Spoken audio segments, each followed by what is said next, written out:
Brand new Scooby-Doo movie, and you do know what this means.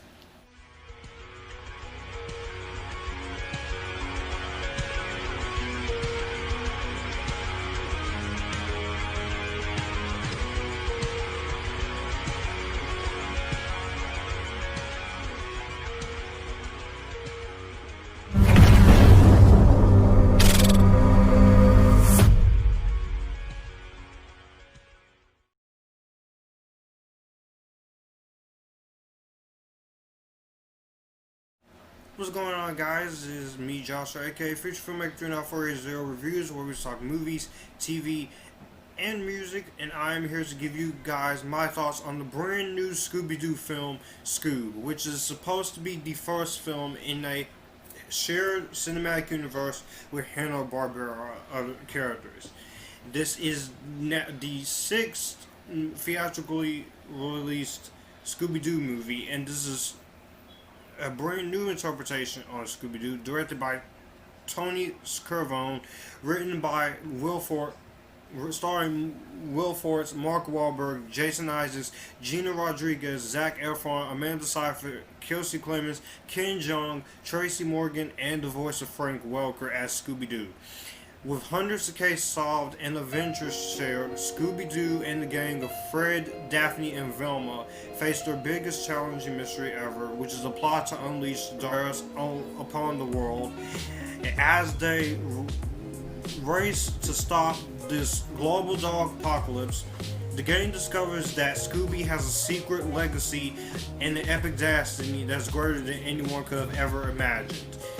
The part of the movie, if you were expecting this whole movie to be about how Shaggy and Scooby-Doo met and how the Mystery Inc. got formed, well, you're going to be disappointed because that is in the first couple minutes of the movie.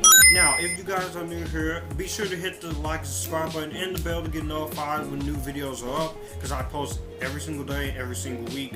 All my social media links are in the description box down below. Comment down below what you think of Scoob, what you think of Scooby-Doo as a character, and what you think of Scooby-Doo movies in general, live action and animated.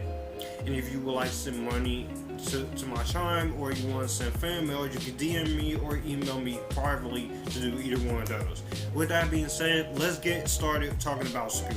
Scoob, when I heard there was a new Scooby-Doo movie in the works, I was following this movie along as we were getting more news about it. But I thought we were not going to get a new Scooby-Doo movie. And for those of you who are new to the channel, and those are my recurring people, I reviewed the Scooby-Doo movies back in summer 2016 and in 2018. And I'm gonna go into my quick thoughts in case you don't want to hear me go on a tangent about the other ones. The one from 2002 and Scooby-Doo Monsters Unleashed, I actually still like to this day. They are childhood favorites of mine, but I still enjoy them. I think they're underrated movies. They're not perfect, but they are Scooby-Doo adaptations. They're better than most TV adaptations, well, classic stuff made into movies. When it comes to the two prequels that were direct to video and they came on Cartoon Network, I enjoyed those as well. They're fun, they're entertaining, so I do like the first four live-action Scooby-Doo movies. Daphne and Velma, I did not like that movie at all. Granted, Sarah Jeffrey tried, but she's no Sarah Michelle Gellar or the original voice of Daphne. But I don't want to talk. That is a movie that I don't want to talk about again. When it comes to Scoob, I was excited. The trailers looked really fun. The animation alone looked really promising, and I wanted to give this movie a shot because it was a brand new Scooby-Doo movie. And now that I've seen it last month, I can finally sit here and review it. And I'm going to say off the back, there is a lot of good in this movie, but I do have a couple of bad in this movie. And I want to start off with the things I didn't really like first. The main number one thing was I kind of felt like the trailers were mismarketed when they said that you were going to have Shaggy and Scoob as a young kid. That is only the first portion of the movie, the first 10 to 15 minutes of the movie. But I will say that that does come into play, and they did deliver on that. And so it is a kind of a win, but at the same time, it is also kind of mismarketed here. Also, there were some modern day references that just didn't work for the comedy.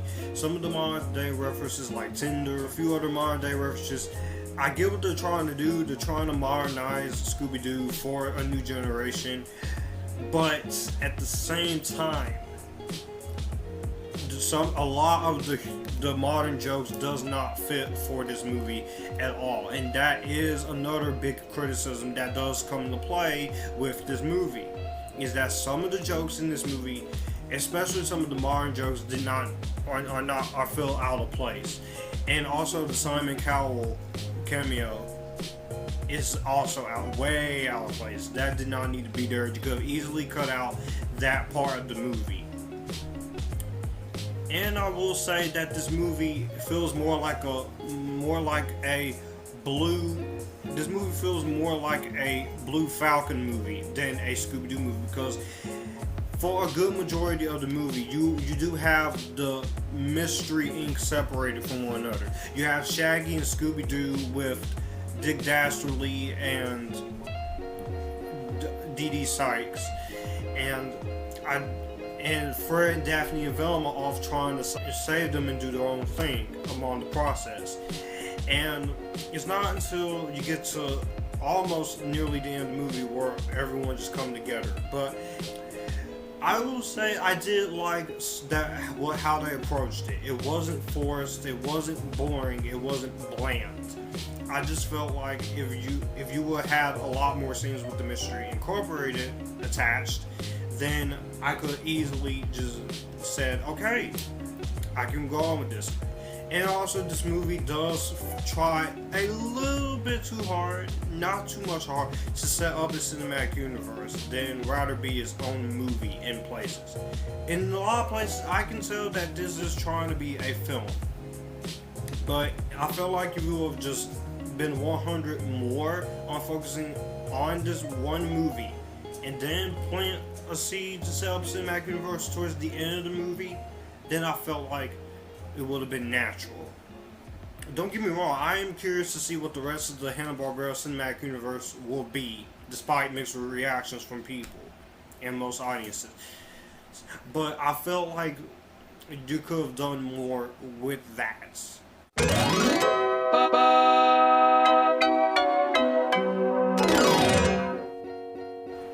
Everything else, though, is good. Everything else in this movie I do very much like. I do love the animation style. Of this movie. It is very well like CGI, and the CGI that they go with this movie is amazing. It's some of the best CGI you could ask for with this movie, and I do love how this movie looks. It's very creative. It's very well shot. CGI It's also shot in the 2.351 aspect ratio, so which I do like about this. And it is pretty cool to see a Scooby-Doo movie in this new decade that is CGI.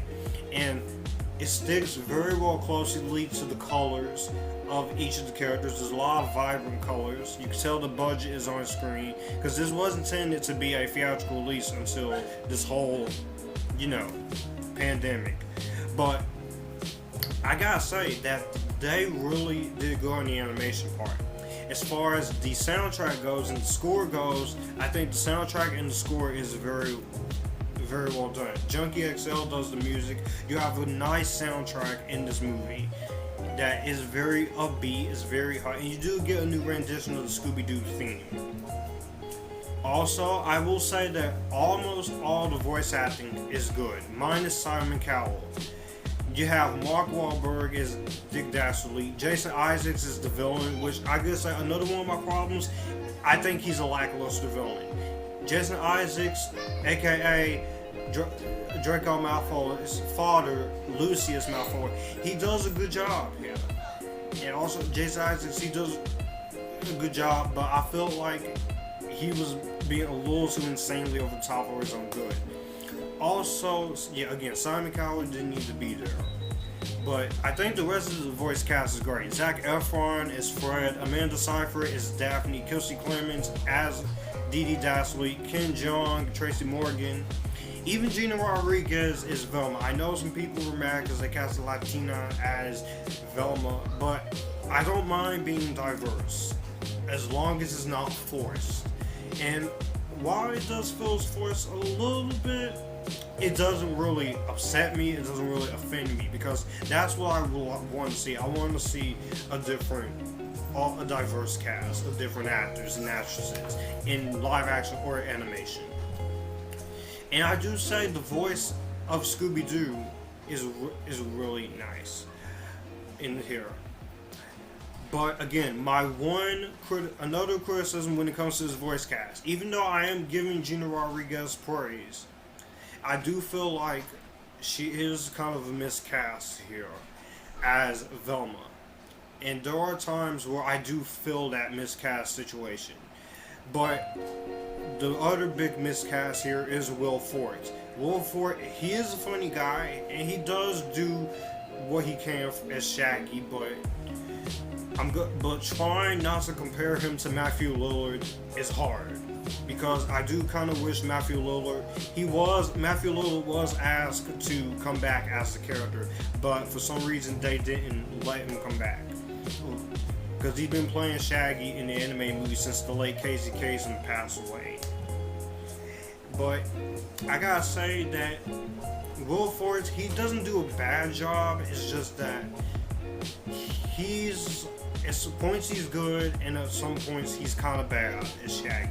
I feel like you should have went with someone more different for Shaggy and Velma. But the voice acting all around is pretty good. So this movie does have a heart to it. And some jokes in this movie I did end up laughing at. It's just a lot of time there were some other jokes in this movie that did not need to be there. And unfortunately, that does apply with Simon Cowell jokes. That does apply with some of the modern day jokes.